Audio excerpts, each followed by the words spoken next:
Dr. David Wheeler, thank you so much for being with me today. My pleasure, Steph. Would you start, David, by introducing yourself a little bit, saying, kind of where you're standing, where you're coming from? Yeah, so I'm a humble public health scientist who got involved in all kinds of adventures in my life, international development, um, entrepreneurship, corporate life, uh, back into academia. Um, Ended up in Nova Scotia uh, two times. Still have very close family in Nova Scotia, son and a daughter, and granddaughter. So I feel very connected to Nova Scotia still, of course, via my family. But these days I spend most of my life in Costa Rica, where we have a 16-acre farm, which we are rewilding and making very nature friendly. And of course, I'm in Canada regularly and in the UK regularly. So we have a pretty good life, but I'm also very, very keen to help with good causes in Nova Scotia, where I still have my heart and my family. Can you talk about the circumstances under which you became involved with the fracking question? I mean, when I was at CBC and you were producing a report, we ended up spending quite a bit of time together on air. We've had lots of Yeah. conversations in our life, but for people who might not have been paying attention during that time or in Nova Scotia, can you just remind us sort of how that part of your life came to be? Sure, and referencing our conversation, Stephanie, I think you in particular, but the Nova Scotia media dealt with that whole story extremely well. Mm. And I always felt we got a very, very fair hearing from the media. And it's nice to see that continue to this day. But I got involved in that particular project at the request of the then NDP Governor Darrell Dexter. And I had worked on a couple of big projects on a cross party basis for the province when I was Dean of Management at Dalhousie. One was setting up Efficiency Nova Scotia, which of course has turned into a big success story. And the other was the renewable electricity strategy, which again has turned into a pretty good success story. So those two projects were done on a cross-party basis.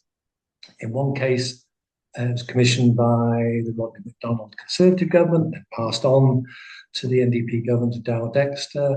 In the case of the renewable electricity strategy, that was also done in a very inclusive way, not in a partisan way. So when I came back to Nova Scotia, having spent 3 years back in England in an academic admin role there, one of the first things that happened was my old buddy Murray Coolican, who was on my advisory board when I was dean at Dalhousie, and who had always kept in touch with me, but by then was the Deputy Minister of Energy. When I arrived back in Nova Scotia, and I was obviously starting at Cape Breton University, Murray said, we have this issue with hydraulic fracturing. There's an election coming up. The government, doesn't have the time to actually work this through. But whoever wins the next election, we still need a piece of work to tell the province, what this technology is all about and whether that would be done safely. I said to Murray, this is in the summer of 2013. I said, of course, I've done similar exercises in the past, and I will happily do this as a piece of extra public service to the people of Nova Scotia. And so we then were commissioned, and this is in the latter days of the NDP government. But then soon enough, it was the Liberal government came in, and they obviously continued with the project. So we had the political continuity, if you like, from NDP to Liberals, just like I had before with Conservatives to NDP. And that's how these things should be done. They should be done in a non-partisan way. in a completely independent way. And I agreed with Murray that I would have complete freedom to do this project however I felt was right. And he would pick up the bills. And I would talk to whoever I wanted, whenever I wanted. I would be unconstrained talking to the media, unconstrained talking to the public, and publish what I wanted when I wanted. So that was the deal. And that's why I took it on under those circumstances. Why is that part of it so important to you, generally, I guess, but also maybe specifically with an issue like fracking? Well, I think there's so much distrust and genuine fear around the issue of fracking that anything less than complete, absolute independence means that you're going to be accused by someone of being in someone's pocket. Even with our process, I would occasionally get some unpleasant remarks at public meetings or online, completely unfair comments about me being in the thrall of the oil and gas industry. And obviously people hadn't read my CV, otherwise they would know that wasn't the case. But nevertheless, I got those criticisms and I was being completely. So I just know that this time the merest hint of the die being cast, we know what this is going to end up. Makes it impossible for Dalhousie to play an honest broker role here. And that isn't just a hint. I mean, if you read the brief, and if you read, the original announcement where Dalhousie's logo is on the same document as the province of Nova Scotia's logo, with a forward by the Premier, which is completely partisan, that Dalhousie cannot possibly ever now, sadly, achieve any sense of independence with its role in this project. So I don't think this will work. And I think it will probably end in tears for Dalhousie. And I really regret that. I think it's most unfortunate. By the way, it's still not too late for them to get out of this. And I'd be happy to give them some ideas on how they might do that. But I do think that this is such an ill-starred, reckless project. I cannot imagine how they got themselves into it. I can't imagine how the Board of Governors has signed off on this, if indeed they have, but presumably they have to operate giving confidence to the President, whose signature is on this. I can't imagine how the governance of that institution has allowed this to happen. But they have, and now all they can do, I think, is try and get out of it gracefully. It may be too late for them, but that's what they should be doing now. Besides that, seeming, as far as we can tell, a lack of independence there, what else concerns you about the brief that Dalhousie has been given? Well, I guess the biggest problem, and this is what they will wear, is that effectively it makes them a player in the oil and gas industry. Mm. So this is not them doing academic research on the impacts of the oil and gas industry or doing baseline studies, although that's part of the contract. It's not just doing stuff that normal academic institutions would do. This is them playing a role in the selection of drilling companies and then paying them incentives up to 100% of their costs. That's why they're going to get drilling companies show up. Whatever the quality of the drilling company, they will show up because all of their costs are being covered. So this is Dalhousie playing an active role in the fossil fuel industry. This is unprecedented as far as I'm aware. And it didn't have to be done this way. I don't know why it would be done that way. The province could have easily done that work itself. It could have easily shortlisted the drilling companies and paid them directly. It could have paid some independent engineering consultancy to handle that, selection and payment service that they're now asking Dalhousie to do. I have no idea why they would transfer that responsibility to Dalhousie, an academic institution that is not typically used to handling contracts in the oil and gas industry for high risk activities. So it doesn't make any sense to me. But someone may one day explain why that was done that way, but it didn't even have to be done that way. That's the biggest problem, that Dalhousie is now an active protagonist in the oil and gas industry in Nova Scotia. Money is changing hands between Dalhousie University and drilling companies to do drilling. And let's hope they do it to a very high standard, because if they don't, then Dalhousie is going to be on the hook for a lot more than just reputational. What do you mean by that? What else will they be on the hook for? Well, any industrial process comes with risks. And there will be impacts through this process that are predictable. There'll be greater traffic movements, therefore there'll be traffic accidents. There will be noise, there will be air pollution. These things cannot be avoided. Any industrial process like this will have those impacts. Now, that's leaving aside all the broader questions of pollution of watercourses, and many people still remember the Kennett fiasco, where the driller didn't clean up after themselves, and a wastewater problem was created. So there's all kinds of things that will definitely happen. And if I'm a community member where a bad thing happens to me, I don't know, traffic accident, God forbid someone's hurt, that is as a direct result of the process that Dalhousie has played a fundamentally important role in, getting those drillers to that place and then paying them for their activities.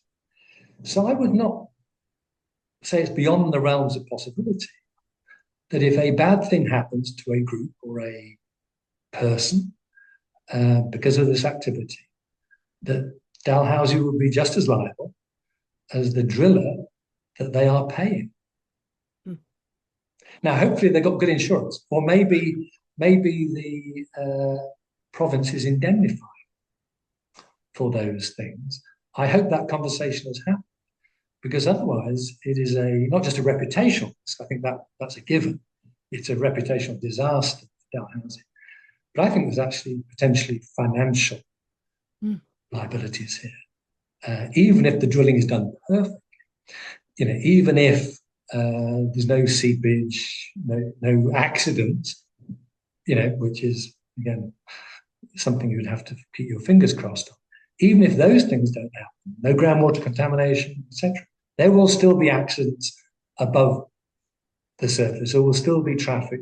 There will still be noise. There'll still be all these other things that will affect people. Nuisances. That's a given. So let's just hope that Dalhousie has good insurance or indemnity for those things, because otherwise, if I was a community member and I was saying, well, who's to blame here? Well, who's paying these people to do this? Well, it's Dalhousie's paying to be there. One of the other kind of complicating factors, I think, that often comes into the equation especially with natural resource extraction, especially in a place like Nova Scotia, is the propensity of the companies that do this work to go bankrupt and be unable to complete cleanup or to, sort of answer to any complaints from community. Somebody is going to be left holding the bag. Usually it's Nova Scotians. In this case, Sure. Nova Scotians and Dalhousie is what I'm hearing from you. Yes, that is clear. Well, unless, something has happened behind the scenes that we're not aware of. Or, as I said, Dalhousie has very good insurance. But I think you're right that these companies, these drilling companies, when they know they're getting 100% of their costs reimbursed, will show up, no question. And again, we don't know what will be the selection criteria for these companies. But when we produced our report, we thought through all of these eventualities. We never thought through the idea that a university would be overseeing the project in engineering terms, but nevertheless, we foresaw all of these possibilities. And we even talked about the importance of having bonds in place. So if a developer or an exploration company came along and created a mess, they'd have already had to put enough money into a bond to cover the cleanup costs. So that would always be dealt with. You couldn't come in, submit your invoices, go bankrupt, or just go back to Alberta. You couldn't do that and leave a mess because you'd have had to put in place a bond. Now, the thing is, these drilling companies are sometimes quite small. So I would not be surprised if they are not being asked to put in a bond because they might not be able to afford to do that. But then you have to ask yourself, well, if they can't afford to guarantee cleanup if they have an accident, then are they the right people to be here doing this work? So I think the whole thing is fraught with risk. One of the risks is that someone makes a mess and leaves it for Nova Scotians to clean up.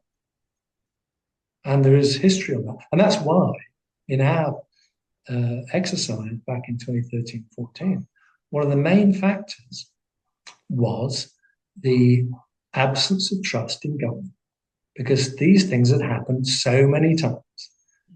Promises of better regulations next time, promises of world-class regulations. Well, all those promises in a tiny province like Nova Scotia that barely has the capacity to run the economy it's got, let alone turn itself into a mini petro state.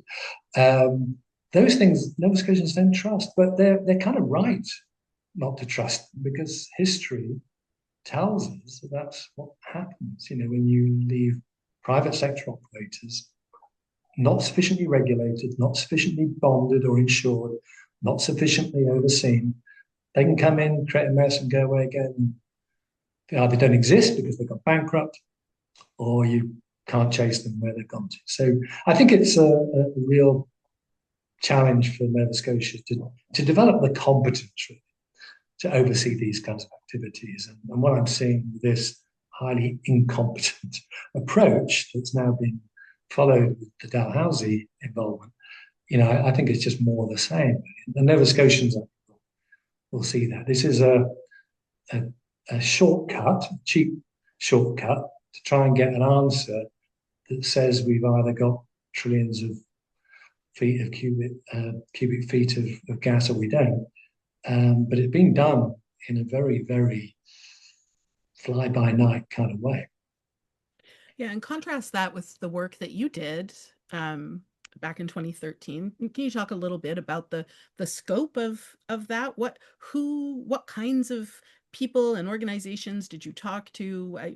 How broad was your scope? Just take us a little bit back into that report that you produced, and what kinds of conversations, what kinds of work went into it, and over what length of time? Yeah, so it took about a year to do. And I think the first thing to say is that we were very, very careful to run this project with clear ethical principles. And we put those principles in writing. Our panel signed up to them. And it's available on my LinkedIn post on the project if anyone wants to check what those principles were. But we had our panel independently nominated. So people joined the panel if they had the right expertise and they were nominated. They could self-nominate as well. But so even the panel was pulled together in an independent way. Ultimately, as chair, I had to make the call: who are the people best qualified to represent engineering knowledge, or environmental knowledge? So Graham Gagnon was a clear candidate for dealing with the water quality issues, and he played a fantastic role on the panel, looking after that issue, which he knew better than anyone else in the province. We had Constance McIntosh from the law school, who wrote 2 chapters of the final report. Brilliant scholar, just wonderful, wonderful lady. And she was an absolute expert in Mi'kmaq, constitutional issues. And so we covered that ground really well. But the important starting point was that we had an independently nominated and selected panel. We had ethical principles that we agreed, and they all signed off on those. Everyone had to sign that. And then we started the work. And the work comprised an examination of what was already out there in the literature on the different forms of risk. And then each panel member took on the responsibility of exploring what was out there in the literature and what that might mean to Nova Scotia. And they started evolving their what became eventual chapters in the final report through a process of iteration. So once we had some written material, we would put it out there for Nova Scotians to respond. And typically hundreds responded to each of these pieces of discrete work. And then their feedback was given to the author, and the author would have to further justify what they'd written. It was like a popular public review process. Or they'd have to correct, or so we had some eminent people on that panel.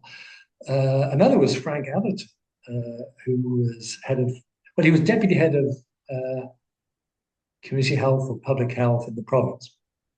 And Frank is now Sir Frank Atherton because he went back to the UK after his stint in Nova Scotia, and then he ran the response from Wales to the COVID epidemic, and all the public health people who did that got knighthoods.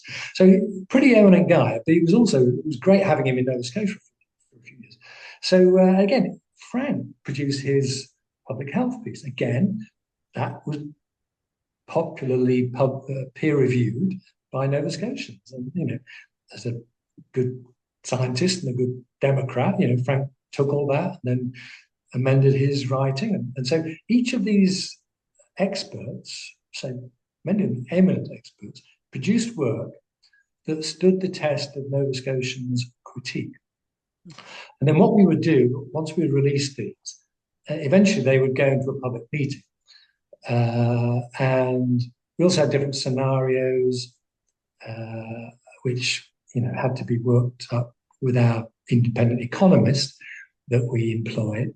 And so we shared the scenarios. And so in the end, as we get towards the end of our process, we're talking to Nova Scotians in 11 big public meetings, including one at Dalhousie University, but all around the province. And in those meetings, I would be sharing where we're at, what's coming along, what's already published, and answering to Nova Scotians for what we'd produced and how we produced it, and saying, we're rolling along, just, wait to see what comes out in the end. But the fact that we had these great people on the panel, the fact that we had independence hardwired throughout, the fact that we exposed all of that to public scrutiny in real time, meant that when I was sharing how this was all evolving with Nova Scotia, there was a continuity, there was a storyline there that was emerging that I think broadly people trusted.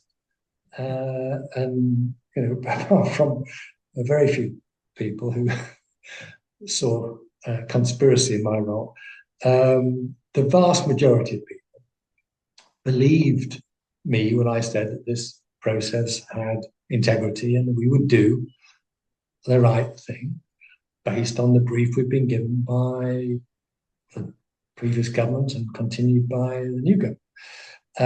So that's what then took us to release of the report.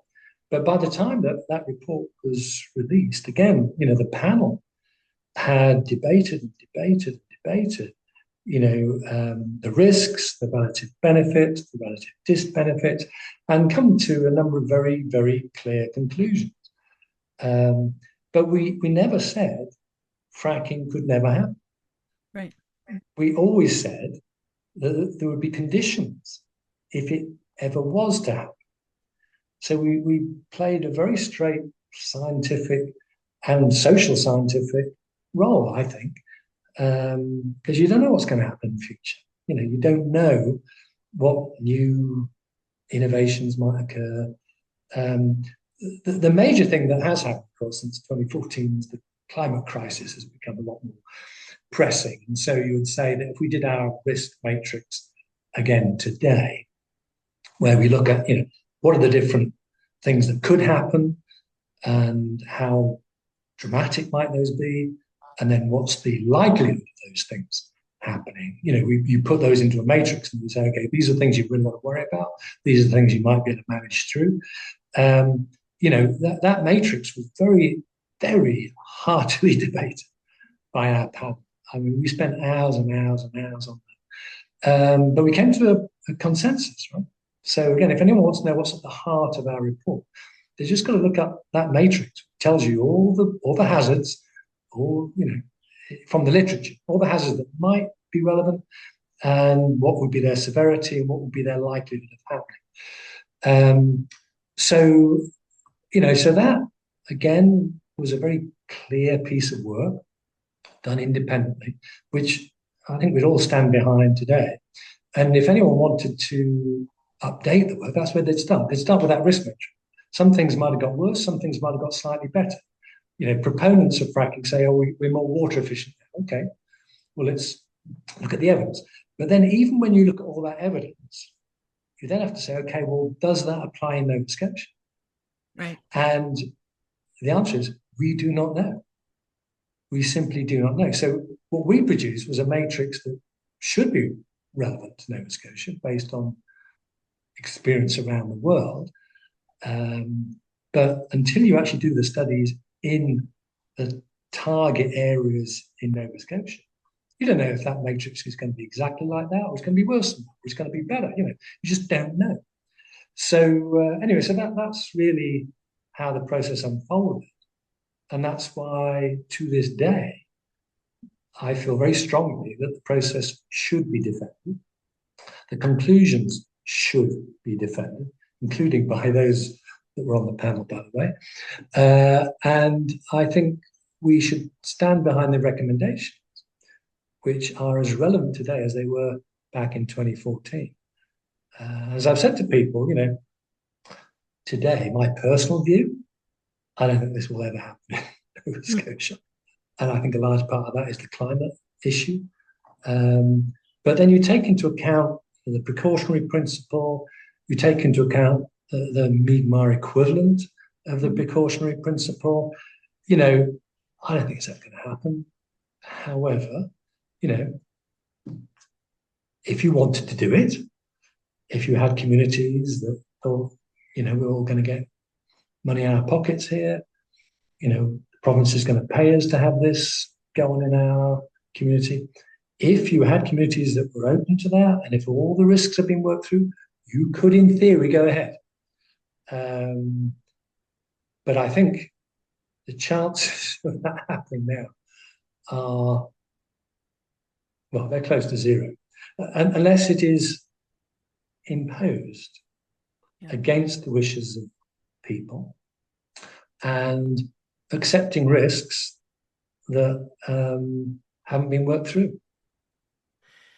I'm thinking a lot while you're saying this about something that that Premier Houston said in, I think, a scrum or a news conference that was about, I think he was talking about uranium, but I feel that it is also kind of illustrates how he's thinking about fracking, which is, these companies will come here and they'll set up and they won't be mining right away.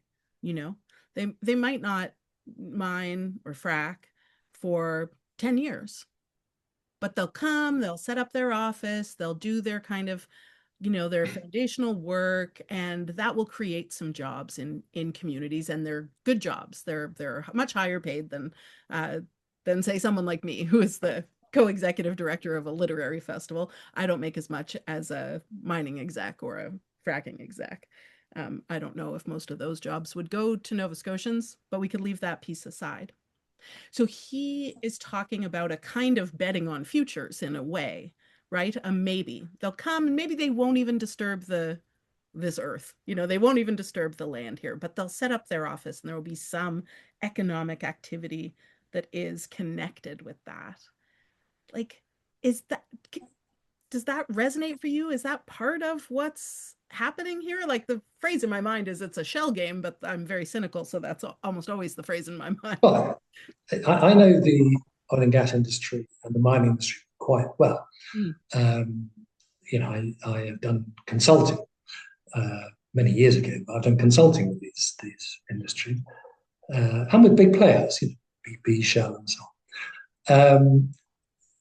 It's a fundamental misunderstanding of the extractive industries to say that people place highly paid executives in speculative locations just to swan around.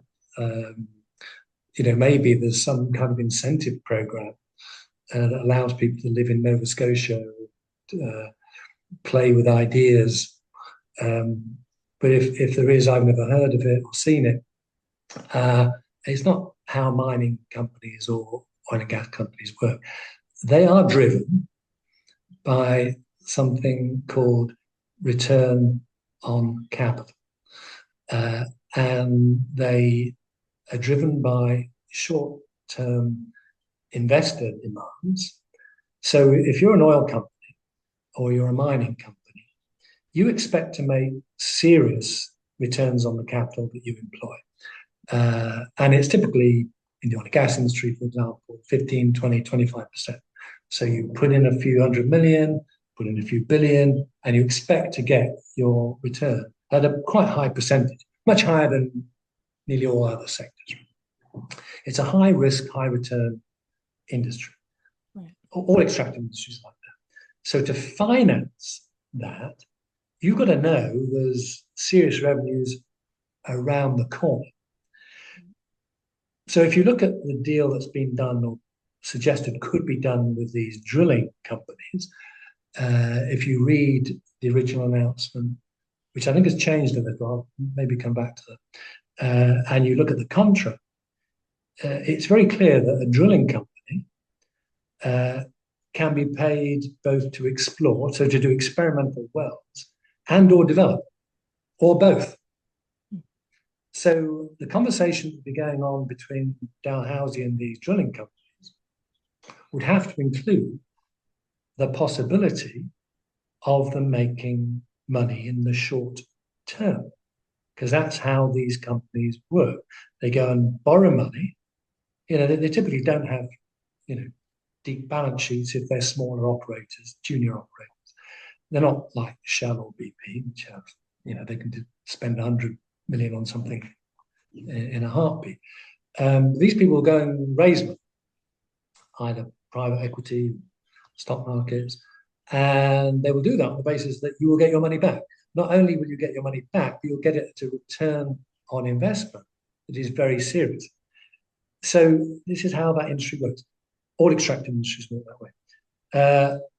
So the notion that the uranium mining company or an oil and gas company, a serious one, would come in on a ho-hum speculative basis is just a fundamental misunderstanding of the dynamics of the industry. That's not how it works. People show up if they think there is a prospect of making money promptly. And the way they're going to make that money is by fracking or mining uranium. Yeah, that's how it's going to happen. Yeah. That is what. So it'd be interesting to be a fly on the wall in the conversations between Dalhousie University and these drilling companies, because I'm pretty sure Dalhousie will have to reflect the sentiments of their agreements with the province in those conversations, which again binds them into the liability here. Right? Well, if you're lucky and you strike it rich in your exploratory wells, then next step is development, because that's the implication of the agreement they have with the province. But we won't be part of those conversations, so we don't know exactly what we said. But it's there in black and white, if anyone wants to look. I don't know if you saw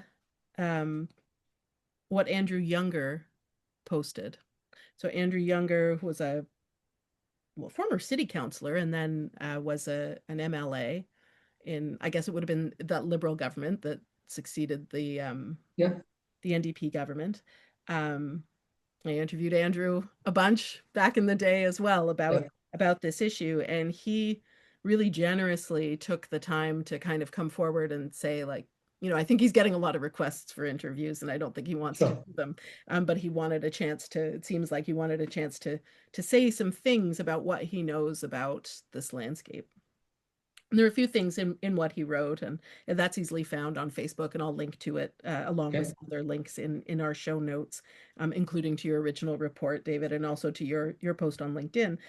But Andrew, some of the things that Andrew Younger is bringing forward is, at that time, he looked domestically and internationally for interest in extracting natural gas by fracking in Nova Scotia, and there was no interest. There was no interest out west, among Canadian companies. There was no interest among American companies, and there was no interest internationally in fracking Nova Scotia because the feeling was that there probably wasn't enough here to make it worthwhile. He also notes that there was no Indigenous consent. Mi'kmaq yeah, chiefs, Mi'kmaq communities were not consenting, and this is, I mean, that right there is a stopper. That is yes, just a stop. That is a it's a stopper. showstopper. Yeah, yeah. And then he also really noted that the gas is likely located under existing communities and especially including vineyards. And of course, Nova Scotia's wine industry has been growing by leaps and bounds since those days of 2013. And this would Yeah, be, I would think, a beyond existential threat to that sure. to that industry. And he makes lots and lots of other points about why um, previous governments haven't moved ahead with fracking.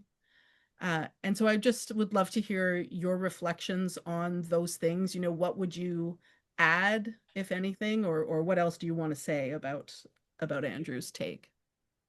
Yeah, well, I'm sure he's absolutely right in everything he says.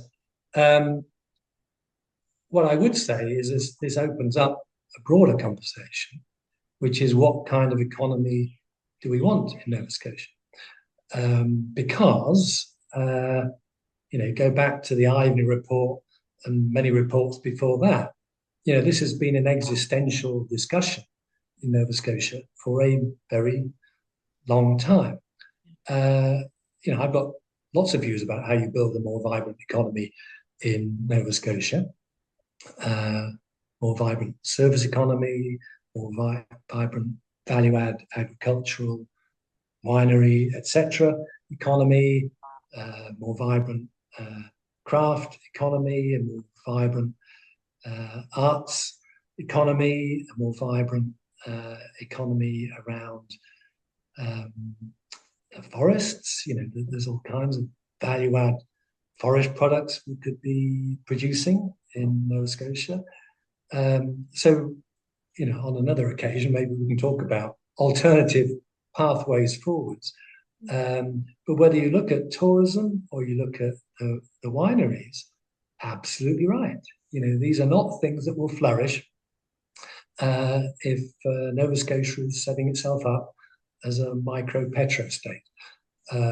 Even if that could be done, which again is, as I say, a vanishingly small likelihood, it's almost like the Premier and the Department of Energy are making a case for like a little cottage industry, whereby you pull some frack gas out of the ground, hopefully don't cause too much damage, and then you have little compressors and you clean it up, and then you send it off to Nova Scotia Power, and suddenly our electricity costs go down. I mean, this is so much magical thinking, and that's what's behind all this. I mean, again, it flies in the face of the facts. If you look at what happened in Pennsylvania, where they've got rather a lot of experience with this, they were made the same promises. Electricity rates will come down. They didn't. They did not. And yet, the biggest play the Premier made in announcing this project is that electricity rates will come down because Nova Scotia Power will be spending less on natural gas. Well, aside from all the assumptions that makes, we haven't heard Nova Scotia Power say, yeah, it's absolutely right, Premier Houston. If only we had access to frack gas out of Windsor, then yes, electricity rates would come down 10%, 15%. We haven't heard that from Nova Scotia Power. So where is this kind of spurious notion of some kind of local cottage industry producing frack gas with all the infrastructure that would also require them to put it into pipes, send it to Nova Scotia Power to get our electricity rates down? What's the pathway for that? We haven't seen that, and Nova Scotia Power hasn't, as far as I'm aware, engaged in that discussion. But these are things you'd have to put in place, right? The other thing that I'm sure Andrew Younger came across in his day was that natural gas is sold into international markets and is bought from international markets. So if you have a company producing natural gas in Nova Scotia that is compressing it and turning it into LNG, what's it going to do with that? Well, they're going to sell it to the highest bidder. And if that means putting the liquefied natural gas they've painstakingly produced onto a container ship and sending it to Europe, that's what they'll do. You know, you can't say power. Why would they? Why would they? So, you know, again, it's a fundamental misunderstanding of the way these markets work. You know, there's a reason why, you know, with the Ukraine invasion, all these other things, and hopefully with the greater, you know, knowledge around the climate crisis, there's a reason why there's a lot of politics around LNG. But in the end, it's all about money.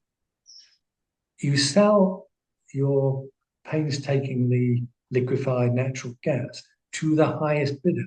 So we have the same debate in the UK, but you know, North Sea oil and gas are in serious decline. But people still say in the UK, yeah, let's have more licenses for gas and oil out in the North Sea, as though this will give us in the UK greater energy security. No, it won't, because the people who go and exploit those licenses in the North Sea will take the resource and they'll sell it to the highest bidder. They don't turn around to national power in the UK and say, oh, can we give you discounted natural gas, please, because it's the right thing to do for energy security in Britain. No, this is a commercial business where you get your shareholders demand you get the highest price. So I haven't seen any arguments to suggest that Nova Scotia's got a special magic wand it can wave to remove the commercial pressures on someone producing natural gas in Nova Scotia. Why would that ever happen? Yeah, that's not how the industry works. So if we, you know, the Premier is also saying, he's saying a lot of things. One of the things he's saying is that Nova Scotia does have to produce more of its own power. And that is why he's interested in fracking and uranium mining. But I always think about like the opportunity cost, like what aren't we doing if we're going to frack and mine uranium, and those things aren't probably, as you're saying, going to move the needle for us in terms of becoming more like having a better sovereignty, power sovereignty. What are we leaving on the table that we could be exploring? You know, like which is a different future for Nova Scotia's economy, building on the strengths of the existing economy, agriculture, you know, services, all kinds of things that actually run quite well in Nova Scotia and could be expanded. So, and this idea of sovereignty, it's just as spurious for Doug Ford to claim sovereignty on critical minerals in the North Ontario as it is for Premier Houston to claim this is about some sovereignty. Canada is the sovereign entity here. It isn't the provinces. The provinces, as you know, Stephanie, are an accident of colonial history. So, you know, they don't have, whichever way you cut it, take a Mi'kmaq lens, take any lens you want, you know, provinces are not sovereign. The country is sovereign. And if the country wants energy resilience, then the provinces better well work together to pile on more renewables and have more electricity supply and distribution systems online. That's where your Nova Scotia Power comes into play, because we need Nova Scotia Power to be a major player in doubling the amount of electricity that's available in the Nova Scotia and beyond economies. But doing that on renewables and storage, that's a safe bet, because we know the technology there. I mean, that's why, I'd get 100% behind Premier Houston on his offshore wind thing. Again, that's been a game changer in the UK. It's a brilliant idea. If he was to spend all of his time on that, that would be a great contribution. And why he's then had to bring in this completely spurious distraction of hydraulic fracturing, I do not understand the political strategy. Now, I had various dealings with Tim Houston when he was not Premier, and I always thought, he was a smart, dynamic fellow. A lot of time for him. I just don't understand his strategy. I can't work out who's advising him and who he's listening to, because he's got some big wins here, and offshore wind is one of those. Why not focus on that? Keep everyone in Nova Scotia on side. Deliver that. Everyone will be very happy. Yes, it is perplexing to try to figure out why he's doing what he's doing. Yeah. As a novelist, I'm always thinking about character motivation, why someone is doing what they're doing. And yeah, whenever I'm perplexed about why someone is behaving the way they're behaving, I remember that some people are motivated by things like power and money, which are two things I don't care very much about. So I forget that they are big motivators for people. Yeah, for some, yeah. Yeah. And against all that, he's also made himself the Minister of Energy. What do you make of that? Well, again, I don't want to criticize his political strategy. It's nothing to do with me. But I think what it signals is that he doesn't have anyone in his caucus who he trusts to be as aggressive or as strong as he's been on this. And so he's doing it himself. I mean, that's what leaders do, actually. I mean, I can't fault him for saying this is a big priority for me and I'm going to take personal responsibility. Okay. When I've been in academic leadership, I've taken on extra roles simply because there was no one available to do them. So that might be part of it. He's trusting his instincts to push this energy mini superpower thing through, and he's going to make damn well sure it happens. So, I have no objection to that as someone who still pays into the Nova Scotia economy. If he wants to take responsibility for delivering offshore wind, more power to his elbow. Great, go for it, Tim. It's a good thing. And then you just hope he's got competent public servants around him who can do things the right way rather than the wrong way, which is what they're currently doing with fracking.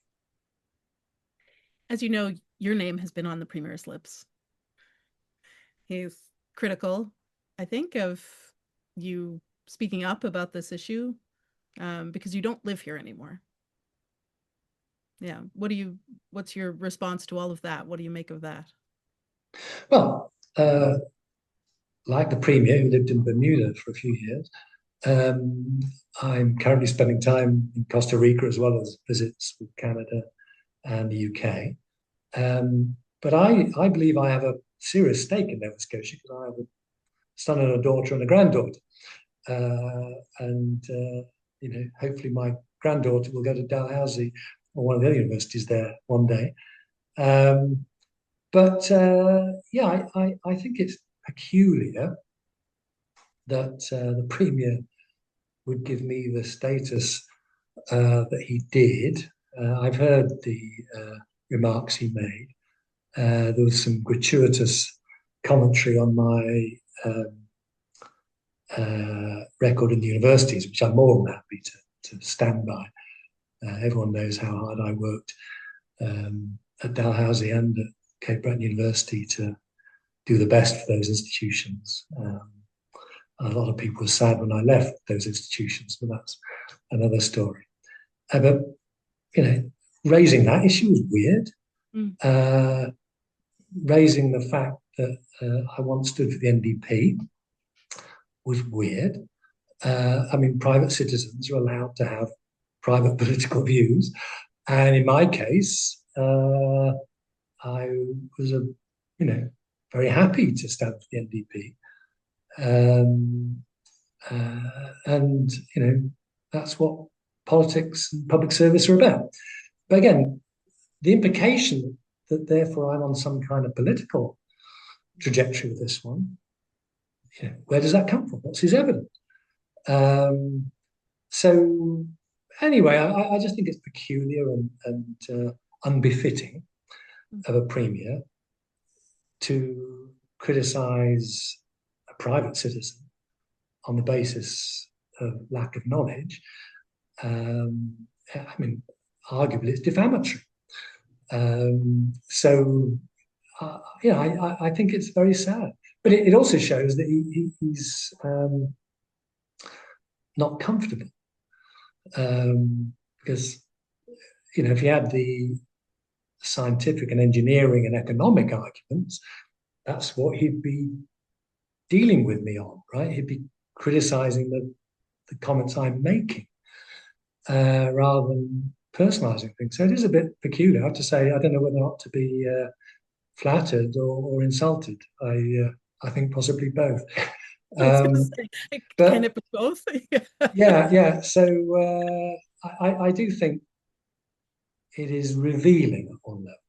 Yeah. But I'm a big soccer guy, and we always have this saying in soccer: if you're going to play the game ethically, anyway, you play the ball, not the man or the woman. Now, because soccer is more egalitarian, which means you deal with the issue. You don't take out your opponent, which is kind of what his throwaway remarks were. But I think that will backfire because I have a lot of personal support still in the province. People still remember that I always tried to conduct myself ethically and always did everything in the best interests of institutions I worked for and the people in Nova Scotia. I stand on my record on all of that. I don't think taking me on personally puts him in a good light. But it does strengthen my arguments, paradoxically, because he didn't deal with what I was saying. What do you most want Nova Scotians to keep in mind, to know, or to ask as we move through this phase of life here where we're talking about fracking? What it just sort of before I let you go, like what do you want people to know or to keep in mind or to question?